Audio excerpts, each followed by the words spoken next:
الزمالك بطل الدوري المصري أخيرا. البطولة بطولة الدوري رقم 15 لنادي الزمالك. السلام عليكم ورحمة الله وبركاته. اعمل لي لايك وفولو وسبسكرايب، اعمل لي كل حاجة مطرح ما انت بتشوفني يا صديقي. احنا أخيرا الزمالك هو بطل الدوري، كرم ربنا ثم اجتهاد لعيبة محدش كان منتظر منهم اي حاجة، محدش كان مستني منهم اي حاجة، محدش توقع ان هم يعملوا اي حاجة. انت جيت من بعيد قوي ووصلت، ربنا كرمك بعد تعب كبير وصلت، رغم كل حاجة وصلت. مش عارف احصائيات طالعة الفترة الأخيرة الزمالك بالحكام الأجانب ما بيكسبش، مش عارف ايه كذا. حكام أجانب اهو يا اخويا، ولغوا لك هدف وحسبوا عليك ضربة جزاء وصدتها.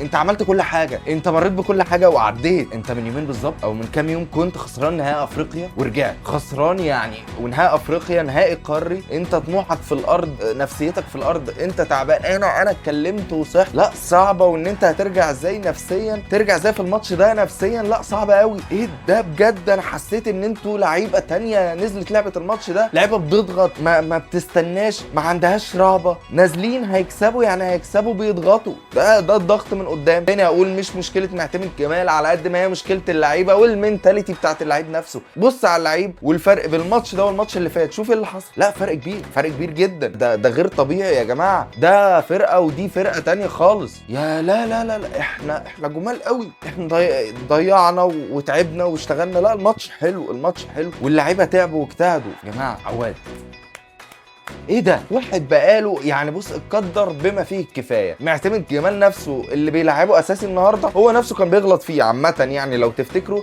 كان بيقول لك اللي مش هيلتزم عندي بلاش بيغلط فيه، اللي مش هيلتزم عندي مش هيقف وكذا وكذا وكذا. الظروف لفت صبحي والمهدي وعواد وكذا وكذا، الروتيشن حصل كذا كذا كذا، هوب عواد هو اللي واقف جون، هوب عواد هو اللي النهارده هو اللي مكسبك الماتش. تعال نتكلم بصراحه، ضربه الجزاء دي لو كانت دخلت كان ممكن سيراميكا تقوى عليك وتجيب التاني وتضيع منك الدوري. عواد رجعك جوه الماتش، عواد هو اللي خلاك جوه الماتش بكذا كوره. يا جماعه ما فيش كوره ما كانش بيعمل عليها تراي وبينط عليها. التايمنج بتاعه حلو جدا، لا كان كويس جدا بجد. ده عواد النهارده شايل المسؤوليه وحاسس بالمسؤوليه. لا لا لا لا فرق كبير. عواد النهارده شايل المسؤوليه، عواد النهارده فاهم ان هو يا النهارده. لا عواد بيقول لكابتن حسام حسن بص عليا انا كمان، اشمعنى كنت بتاخد من الاهلي 2 الشناوي ومصطفى شوبير؟ ما تبص عليا، خدنا انا والمهدي وفيها ايه؟ في المشكله؟ ما احنا الاثنين كويسين واحنا الاثنين بنلعب، في المشكله؟ بعدين انت برغم كل حاجه انت كسبت الدوري، عندك 200 3000 ايقاف قيد وبيزيد، قاعدين بيزيد، بتلعب بعيال صغيره عندها 18 و19 سنه مع ناس كل الكره المصريه بتقول عليها مبطله زي عبد الله السعيد. عبد الله السعيد شوف بيلعب ازاي، شوف اتفرج على المينتاليتي بتاع سواء انت وصلت لعيب صغير يعمل ايه او لعيب معدي ال 40 يعمل ايه. انت حطيت نفسك في مقدمه الاهلي وبيراميدز برغم ايقافات القيد اللي احنا قلنا عليها، برغم ان انت بتلعب بشباب، برغم ان انت ما عندكش مجلس اداره. الزمالك ما عندوش مجلس اداره. الزمالك لولا ان هو جاب جون ادوارد وقال له خد امسك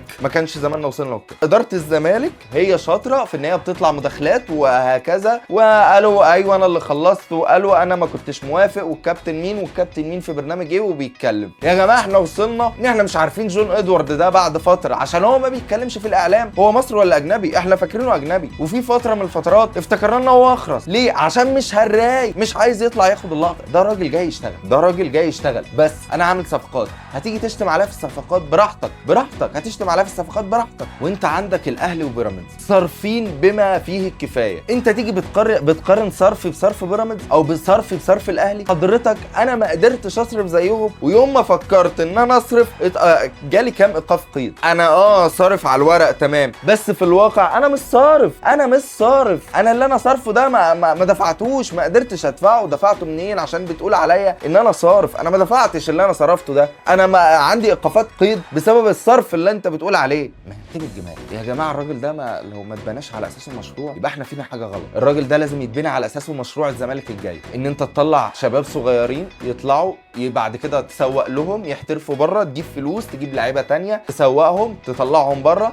ده معتمد جمال لازم نكمل عليه. البروجكت المستقبلي لنادي الزمالك قولا واحدا. ده انت لازم تعمل كده. انت ما عندكش هتعمل زي الاهلي وبيراميدز. بيراميدز يوريشيتش ماشي تمام، الاهلي هتروح برضه تدفع رايح اشتري سمك في ميه؟ انا ما اعرفش ايه اللي جاي. طب ما انا عندي كويس، ما اعملش زي الفترات اللي فاتت وكل شويه اقوم جايب مدرب من بره. ليه؟ ما اللي عندي كويس، ما انا عندي منه جوه، اروح مني اجيب من اللي بره ليه؟ انا عندي منه جوه، انا قادر اكسب بمدربين مصريين وولاد النادي. وهقولها تاني وهقولها تالت، موسم صفر السنه دي للاهلي. ما تجيش تقارن لي تقول لي اصل السوبر ده يا باشا بتاع الموسم اللي فات. يعني هتعمل لي زي الجهلويه اللي بيطلعوا اصل احنا واخدين 9 بطولات في موسم واحد. 9 بطولات اللي في موسم واحد؟ ولا انت واخد بطوله السوبر؟ بطوله السوبر ازاي احسبها على الموسم ده؟ انت بتتكلم وبتعرف ايه؟ انت طالع بموسم صفري. وانا اللي معيش حاجه واصل نهائي الكونفدراليه واخد الدوري، وانت مالكش لازمه. ها، واللي عنده حاجه يقولها عشان انتوا فاضيين وما عندكمش كلام تقولوه، فبتطلعوا تخبطوا في الناس وبتطلعوا بتشتموا وانتوا فاضيين. ما عنديش كلام تاني يا فاضيين.